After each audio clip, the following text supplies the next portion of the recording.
Di dalam kitab Ajib Jiddan ini kalau bahasa Indonesianya ini bagus banget. Jadi filosofi dulu. Ini kitab ini kenapa namanya Ajib Jiddan? Karena yang ngarangnya Sayyid Ahmad Wildan. Kenapa? Ini bukan dikarang, ini namanya ditalkhis. Jadi gini nih, saya ini orangnya males. Tahu kenapa males? Waktu pertama ke Yaman, belajar fikih itu, kitabnya setebel-tebel gini nih. Kertasnya tipis, tulisannya gundul semua, kecil-kecil. Jadi kalau misalnya Al-Quran, tulisannya ini dijumlahin masuk di dalam kitab itu mungkin Quran itu baru sepertiga dari kitab itu. Bayangin, selesai belajar kitab satu kurikulum, kemudian ujian, mau ngafalnya gimana? Pertanyaan ujian mungkin 10 sampai 30 pertanyaan. Dari setebel itu, yang mana yang ditanya? Nggak tahu. Namanya ujian kan? Saya orangnya malas mau ngafalin semua tuh. Besok ujian, wah ngafalin semua itu. Kapan kelarnya? Jadi waktu di Hadramut, saking malasnya kayak gini. Aku belajar tuh, yang penting garis bawain. Selesai semua, ada waktu mungkin seperempat sampai setengah jam. Buku tulis disalin. Yang penting-pentingnya aja disalin. Udah dapat di sini. Terus ditambahin lagi gaul dari kitab-kitab yang lain. Jadi dulu waktu di Yaman itu kayak main band. Kitab fikih itu 1, 2, 3, 4, 5, 6, 7, 8. Semua kitab semua nih udah kayak main drum band. Kitab semua. Jadi kita ngambil dari kitab ini, kita lihat magolahnya yang mana yang enak. Namanya orang malas itu pasti nyari yang enak doang. Jadi intinya apa? Kalau kita malas, tetap bisa kok belajar. Kita malas, tetap bisa berhasil.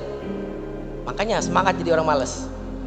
Kenapa? Orang yang ngerti nih, saya bisa berhasil dengan cara apa? Harus tahu dulu jalannya kayak gimana. Kalau mau hasilnya 10 nih, intinya kan nilainya harus 10 kan?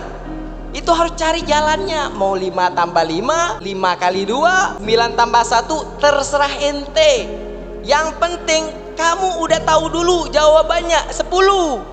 Tapi kalau dari awal kita udah nggak tahu jawaban, pokoknya saya mau kemana sih, tujuan saya apa sih di dunia ini, saya nggak tahu, pokoknya jalanin aja. Jalanin jadinya 2 tambah 6 kali 4 bagi 5 kali 10 kurang 4 kurang 1 sama dengan, siapa yang bisa jawab? Berapa? Ana aja pertanyaannya udah lupa. Jadi intinya apa? Kalau kita jalan di dalam kehidupan ini nggak ada tujuan, apa ke depannya, apa masa depan Anda, apa keinginan Anda ke depannya, nggak ada tujuan ini. Statistik kehidupan kita naik turun gitu aja udah.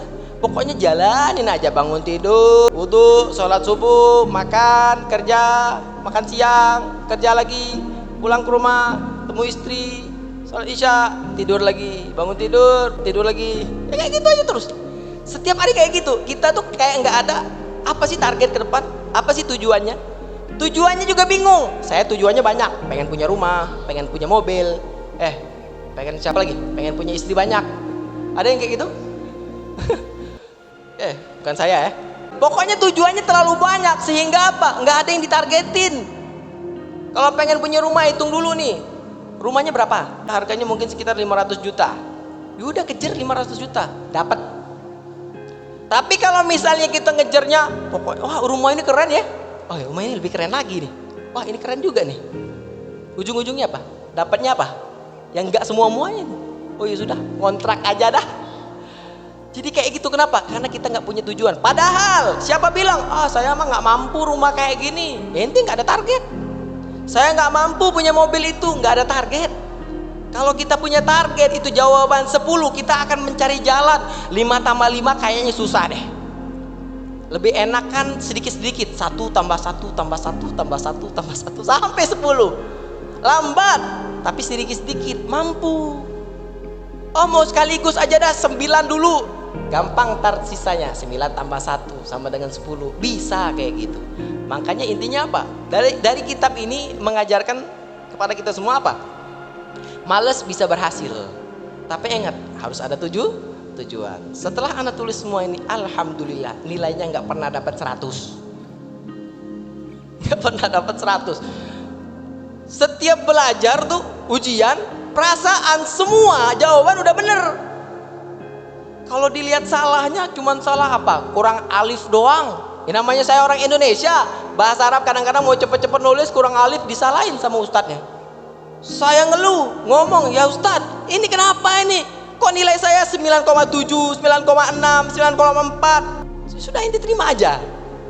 Sudah. Besok ketemu lagi kayak gitu lagi, setiap ujian kayak gitu lagi. Akhirnya sebelum saya pulang, saya temuin ustadz saya. Ustadz, saya mau tanya nih, saya mau pulang. Jadi ustadz harus per-peran. Kok nilai saya ini nggak pernah 100? Dijawab sama ustadz, kamu kalau ujian, dari semua teman-teman kamu di kelas, yang duluan selesai siapa? Saya. Ngacar-ngacar. Ya kan saya cepet Ustaz, nulisnya cepet, makanya ngacar-ngacar. Jadi kurangan 1 alif, 2 alif.